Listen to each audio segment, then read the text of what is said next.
More attacks are on the way, warns Nigeria's Boku Haram after a wave of bombings and shootings. But just who are Boku Haram and what really motivates their violence in Africa's most populous country? This is Inside Story.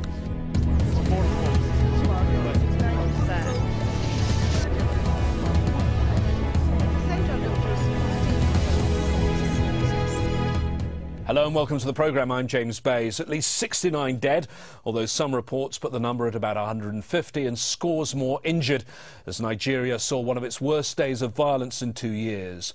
Churches, mosques and police stations were attacked as multiple bomb blasts rocked the city of Damaturu.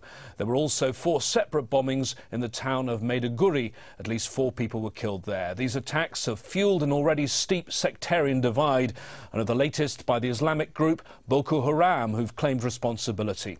But who are they and why have they decided now is the time to escalate the violence? We'll discuss all this in a moment with our guest, but first this report by Azhar Sukri. The Islamist group Boko Haram attacked this government office in the town of Damaturu. It was only one of a number of targets. Also hit were the town's police station and 2 banks. Suicide bombers inside in a vehicle, the CR5 Jeep, rammed their vehicle into a building that housed the anti-terrorist squad in Yobe State. The explosive rocked the buildings and there was a casualty. Police also say the fighters bombed 6 churches in the town's mainly Christian neighborhood of Jerusalem. And in the nearby town of Maiduguri, Boko Haram launched 4 separate attacks. A Nigerian website is also reporting that a church in Kaduna was struck, killing at least 2 people. Some people are saying that the government's strategy in fighting Boko Haram has failed. The government has been saying that it will deal with them and that it will get a handle on the problem, but it hasn't been able to. Now, previously, the attempt made was to try and fight them militarily, to send the security forces after them, but that has created its own problems. Boko Haram has been fighting for Islamic rule in Nigeria since 2002. Its members have killed hundreds of people, and it's gotten bolder. This was the result of the car bombing of the UN headquarters in the capital Abuja in August. Most Nigerian Muslims are opposed to Boko Haram's tactics, but with a lot of unemployment and poor people in the northeast, the group seems to have no trouble finding new recruits. Azhar Sukri, Al Jazeera. Well, joining us now are our guests. Via broadband from Pretoria, David Zunmenu, Senior Researcher and Specialist on Nigeria and West Africa for the Institute for Security Studies. From London, we have Jonathan Ansah. He's the editor of News Africa. And joining us on the phone from Abuja, Anthony Goldman, Director of a political and business consultancy called PM. Anthony is the former Nigeria analyst with the Economist Intelligence Unit and the FT. I'd like to start in Pretoria with David. We've got some reports suggesting as many as 130 deaths. How shocking do you find this? It is a shocking. Every time we read through the news that people are killed in Nigeria, it's really shocking. I thought that the country has already survived man and the deadly attacks in the country, but with Boko Haram and the extent that the attacks are taking, it calls upon the government to take vigorous action to limit the number of casualties. Jonathan, how is this being viewed, do you think, across Africa? Well, it is viewed with alarm, to say the least, because the emergence of such a religious violence, it's not something that is very widespread on the continent. So, the Africans view it with some great alarm. Anthony, you're there on the ground in Nigeria. Tell us what the media are saying and what people there on the ground are saying about all of this. Well, I think most newspapers today are still full of news of the events that have happened in the northeast. Some differences over the numbers of people killed and injured, and I think a great deal of sensitivity in the Nigerian media. There are many parts of the country where the communities live side by side, and I think there's a big deal of sensitivity over actual inflammatory issues around the way that reporting of burning of churches may go down in other parts of the country. And I think that it's the kind of thing that people are extremely anxious about, and I think that it moves Nigeria into slightly new territory. Boko Haram has been around for a while, but it's been quite some time before there's been violence on this scale involving quite so many gunmen and combatants. You say that Boko Haram has been around for a while. David, I wonder if you can bring our viewers up to date on exactly who are Boko Haram. I think one of the clues is in the name in terms of what they want. Yes, Boko Haram is a group that has been there long before, I think far back as far as 1998. That when the group started receiving training from abroad, and gained in prominence in 2007 when they came out in force, targeting government institutions, particularly the police stations and the security agencies, the schools and the churches, and using those attacks as a channel to really make known what they want. That is trying to wipe out from Nigeria what they call a Western education, and wanting to establish an Islamic state in Nigeria. Of course, the kind of response that the Nigerian government deployed at that time was extremely violent. I think 800 people were killed, including the alleged head of the group, Muhammad Yusuf. And because of that response, I think many people believe that that could have actually deterred Boko Haram from surviving. But the reality today is that that group has enough time to rehabilitate itself, and now is becoming a national threat for Nigeria, and particularly for the leadership of Jonathan Goodluck. Jonathan in London, the group's tactics we'll look at in a minute, but over the years, have their aims evolved, do you think?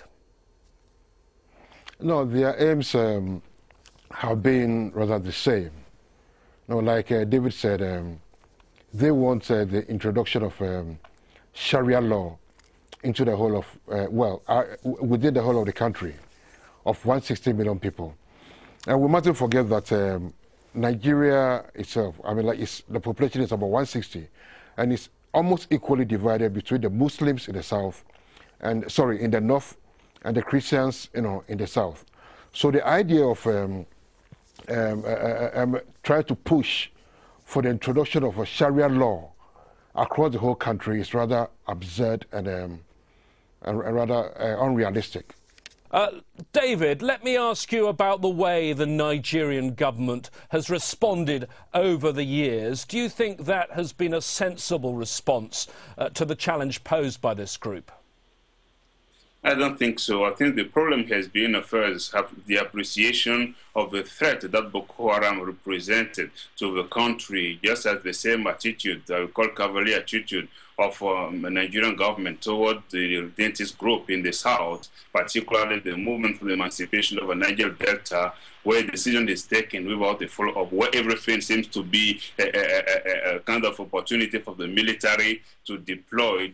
The Nigerian government has not yet appreciated or identified really the threat that the Boko Haram presented to them, and the responses that they are exploring. So far, we can identify up to 7 to 8 responses, the latest one being the door-to-door operation conducted by the German military force to identify the so-called members of Boko Haram. For me, all those attempts will not really be useful in identifying, in responding to it. The response needs to be comprehensive, need to take into consideration socio-economic grievances that provide the fertile ground for the young people to join such a group and to challenge the state authority, to challenge the state sovereignty, and to put at risk the survival of the whole nation. Jonathan, so few of our viewers have actually been to northern Nigeria. Yes, we've got viewers there, but most people watching this programme are from outside Nigeria. Can you paint a picture for people of the conditions there on the ground and the life for ordinary people? Well, most of northern Nigeria is rather more impoverished than the south. Okay, and so like David said, this gives rise to such activities by Boko Haram. There's less unemployment, social facilities, are more lacking, than what obtains in the south. When I say social facilities, I'm talking about maybe health, education, and so on and so forth. And again, generally and economically, they are worse off than the southerners. So this has also actually given rise to such activities, by Boku Haram, who believe that Western education is a sacrilege. Actually, that's what Boku Haram means. Western education is a sacrilege. And again, they also believe that they attack the Christian churches and the Christians in the north because they think the Christian churches, are propagating or furthering Western ideals and education. So they also come into the mix to be eliminated by Boku Haram. David, tell us, how is the central government viewed in these remote areas in the north? The central government, particularly the federal government, is seen as far remote from the preoccupation, the needs of the citizen in many countries in Nigeria. And that explains why people have to resort to violence to really draw government attention to their living conditions.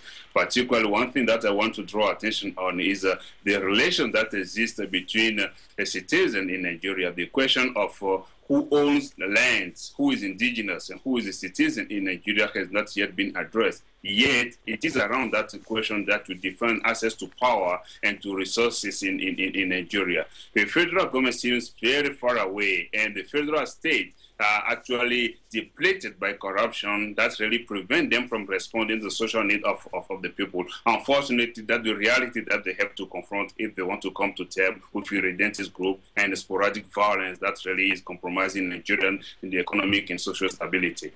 Jonathan, as we look at the underlying issues here, before we go back to the specific group, is corruption a problem as well, would you say, in the way that people view the central government?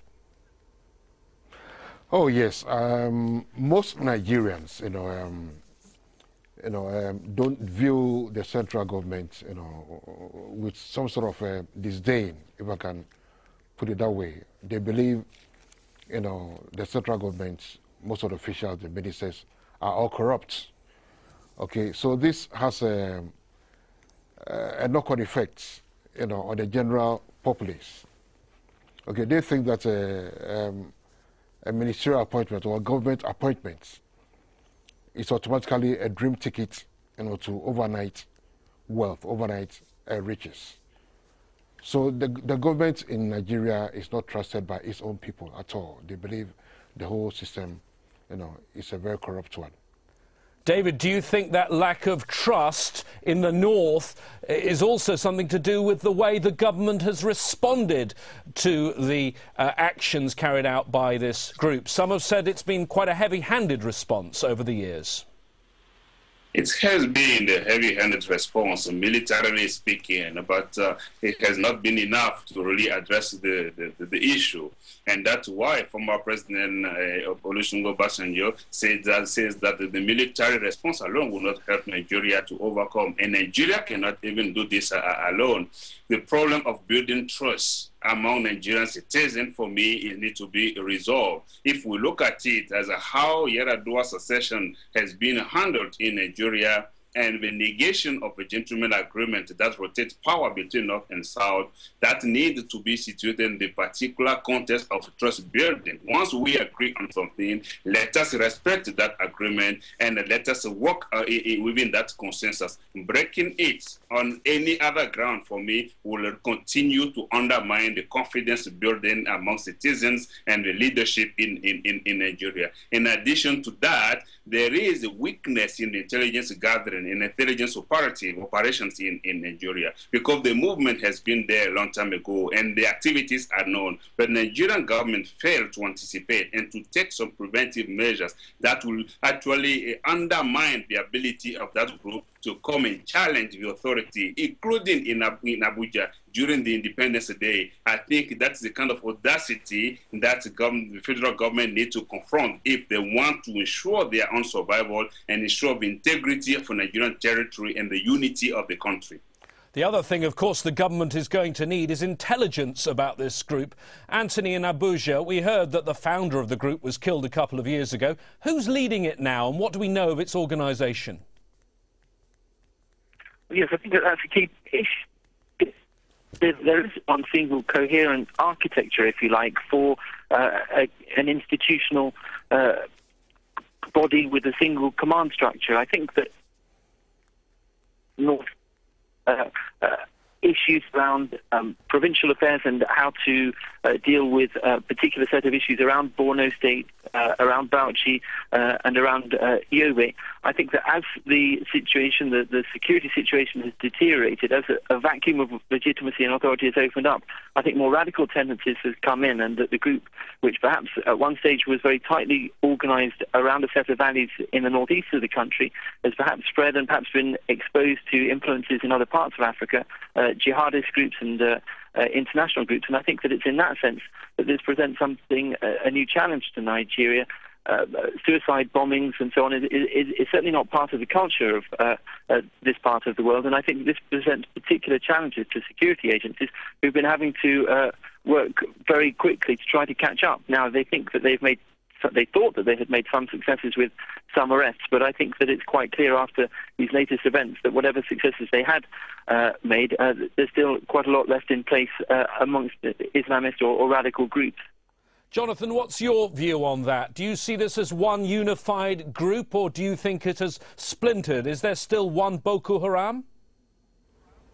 Well, I see Boku Haram as an amorphous, if you like, amoebic group. That cannot be pinned down to one area or one section of the Muslim community. I believe there are splinters, and from what I gather, one part wants to negotiate with the government, whereas the another part of it, is so intransigent that they want to, go ahead with the suicide bombings and attacking government and Christian installations.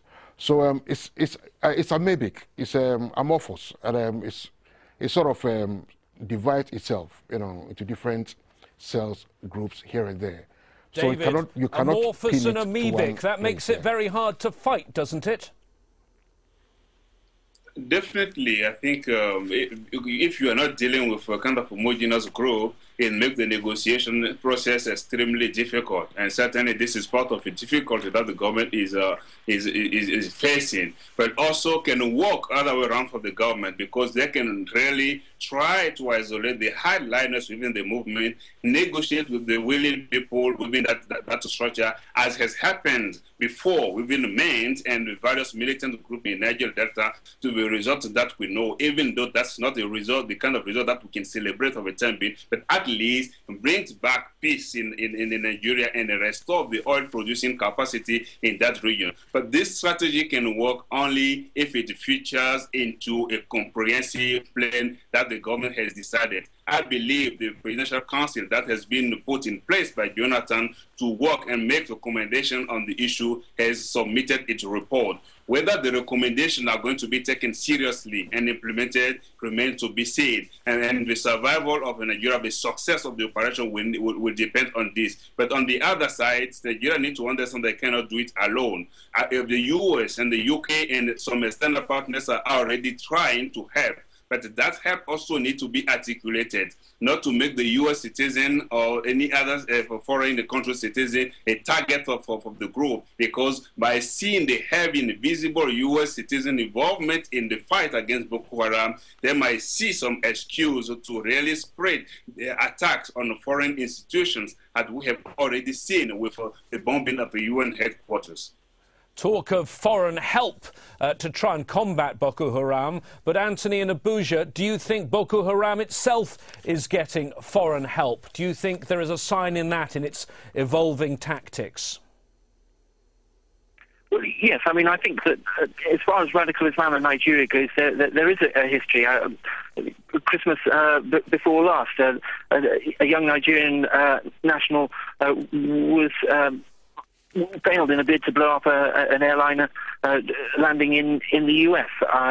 He was regarded as a one-off and an isolated case, a chap who had, although he was from Nigeria, had been radicalized in Yemen. But if you talk to people in Nigeria, talk to people in government and the security agencies, there is a feeling that Nigerians are going abroad, are having training in neighboring states by Al-Qaeda in the Maghreb-related groups, maybe even as far as Somalia and the Horn of Africa, and that a vacuum has opened up and that external forces are seeking to exploit that. And I think that the challenge for the government, for the federal government and for the state government, is to generate the kind of legitimacy that can recover that space and limit the room for operation for radical groups who at present are still perhaps on the fringes, but increasingly are finding that they have some appeal in a mainstream which sees a constituted order that fails to deliver on some of the basics that most people would assume: law and order, a better future for their kids, health, education, and so on. And I think that that's the challenge for the authorities, not simply to deal with the security situation, but also to create parameters of government to allow people to buy in to secular government, constitutional rule, and the alternative to radical Islam. David, what do you make of these foreign links? Because we've had a lot of reports, links with Al-Shabaab in Somalia, links with the Al-Qaeda in the Islamic Maghreb, foreign fighters coming from Chad, even suggestions some of these people were trained in Afghanistan. What do you make of it all? And definitely, I think there are two sides of the story.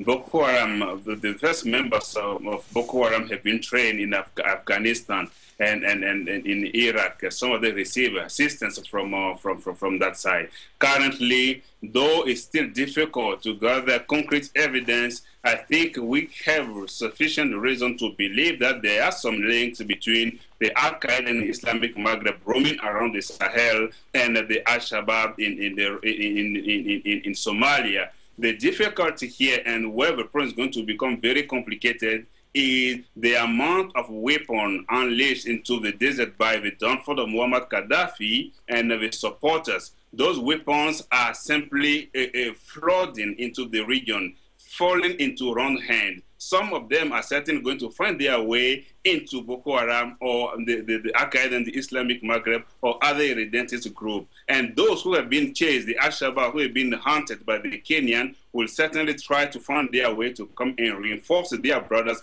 who are defending the kind of Islamic ideology that they are trying to impose on their own people back home. So it's a very complex and delicate situation that needs kind of coherent collaboration among key domestic and external actors to make sure that they come to terms with it. Jonathan, he's just painted there the nightmare scenario, hasn't he? All those weapons just the other side of the desert in Libya, and they could come to this conflict across the border from Niger. Yes, it is a very, very real possibility. It's a clear present danger that with the end of the rebellion, if you like, in Libya, arms are going to flow down from the Maghreb, to countries like Nigeria, Niger, and so on and so forth. So it clears, it's most alarming. It's most alarming to see that these Boko Haram people, groups, are going to get that help from the Maghreb, and it has also has the possibility of destabilizing the whole West African sub-region. Jonathan, on that alarming note, we'll end the discussion. Thanks to our guests, David Zun-Menu, Jonathan Ofe-Ansah, and from Abuja, Anthony Goldman. Thank you so much for joining us here on this edition of Inside Story. Today it was Nigeria. What should we discuss next? Send us an email. Our address is insidestory@aljazeera.com. For now, though, bye-bye.